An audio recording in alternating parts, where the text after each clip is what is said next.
habang tumatanda tayo guys, mas dapat na rin mas aalagaan pa natin ang ating mga skin guys. Kagaya ngayon guys, every morning, dapat maglalagay talaga tayo ng sunscreen sa ating mga skin, sa ating face. Kasi, mainit kasi ang ating country guys. Ayan, malay natin, bigla tayong lalabas, mayroon tayong bibilhin, di ba? Ayan. So, maglalagay tayo palagi ng sunscreen. Ayan, ako guys, na matatakot talaga ako na magkamilasma guys. Kasi, marami kasi akong nakikita na nagkakaedad na dito umiitim yung dito nila guys. Kaya mag-extra careful tayo. Mas alagaan natin ang ating skin.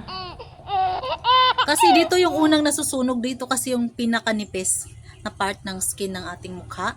So, ayan, i-cover lang natin siya ng sunscreen araw-araw. So, dapat naka-sunscreen tayo kahit nasa loob lang tayo ng bahay guys. Kasi, yung atmosphere natin. So, dapat protective pa rin siya. Ayan. Protective din siya sa kahit nagluluto tayo mainit din yun, nakakasunog din yun ng face. Ayan. So, dapat palagi tayong mayroong sunscreen, whitening, moisturizing sunscreen cream. Mayroon kasi siyang 90+++ na SPF. So, napaka-safe nitong gamitin. Kaya,